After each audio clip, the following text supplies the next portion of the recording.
Somewhere in America right now, there is a beautiful 600-pound tiger in a cage no bigger than the room you're sitting in now. The animal is pacing exhaustively, chewing at itself to the point of sores due to the extreme mental anguish it has found itself in. According to Tom Morehouse's article, information could reduce consumer demand for exotic pets. Out of the $30.6 billion wild animal trade industry, 7.8 to 20 billion of it is done illegally and often inhumanely. The purpose of my speech today is to persuade my audience that exotic animals should not be kept as pets. I myself have owned pets my entire life and have even considered owning a monkey or something fun like that. However, after researching the results of owning exotic pets, my opinion on this has swayed very much. As responsible pet owners, we need to ask ourselves, what is really best for these animals? I believe exotic animals should not be kept as pets because, 1, the means of transporting these animals is often not very good for the animal. 2, it can become a public health risk. And 3, the animals are often dumped into less than ideal places once the owner becomes overwhelmed. The first problem I would like to elaborate on is the horrible methods these animals are transported in. In Lauren Slater's National Geographic article, Wild Obsession, she writes about a previous exotic animal owner who describes the scene at a wild animal auction. He states that there are cages stacked upon each other with several wild cats in them. The parking lot is full of everything from old rusty trucks to brand new luxury vehicles. This is not where one would expect to find tigers for sale, but it is more than often how these animals are sold.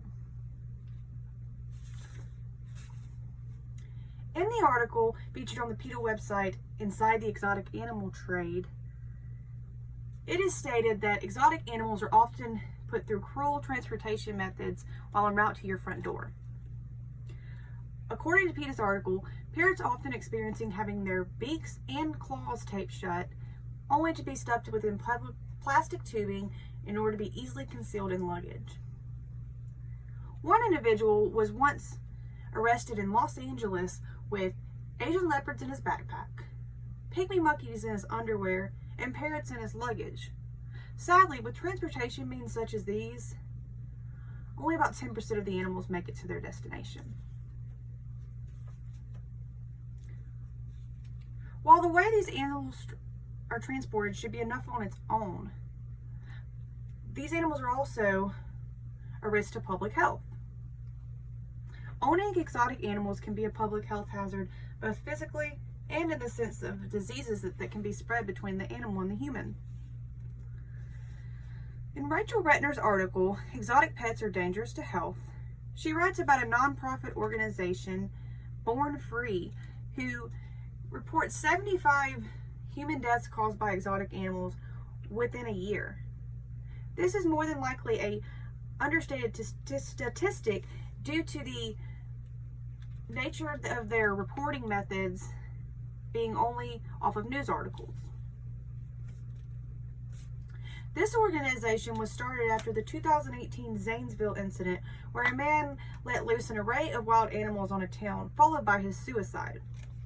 This tragedy led to many animals to be euthanized in order to ensure the public health and safety of the town's citizens. While physical harm is the most obvious risk to public health, another huge issue with owning exotic animals is the risk of disease. According to Retner, many exotic animals carry diseases. For example, certain snakes carry salmonella. An interesting thing I found in Christine Smith's article, Exotic Pets, Health and Safety Issues for Children and Pets, is a correlation between wild animal caused disease outbreaks and the release of popular children's movies that star wild animals. For example, in the 2009 release of The Princess and the Frog is also associated with an increase in pet frog associated salmonella outbreaks.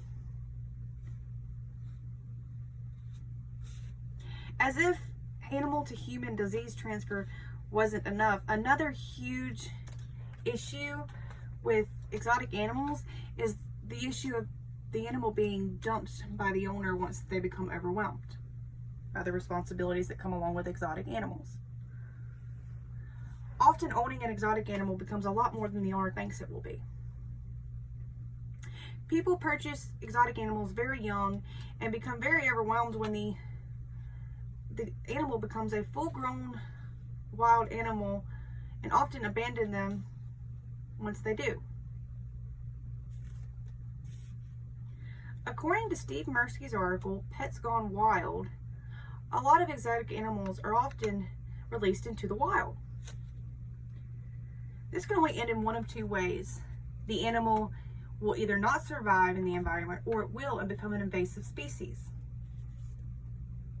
One example of this is the issue Floridians are having with invasive Burmese pythons. People have been letting out their pet pythons into the wild for years, and it has disrupted their natural environment. Mirsky reports a 98 to 99% drop in the sightings of raccoons and possums in the areas that these snakes are known to slither. In conclusion, the purpose of my speech today is to persuade the audience that exotic animals should not be kept as pets. I have stated that I believe exotic animals should not be kept as pets because, 1, the means of transporting these animals is not good for the animal. 2, it can become a public health risk. And 3, the animals are often dumped into less than ideal situations once the owner becomes overwhelmed. Hopefully by now you too see that it is cruel and inhumane for both you and the animal to keep exotic animals as pets. You can help by vowing to never hold an exotic animal as a pet yourself. And always remember, don't ever put an animal in a situation that you wouldn't be okay with yourself. Thanks for listening.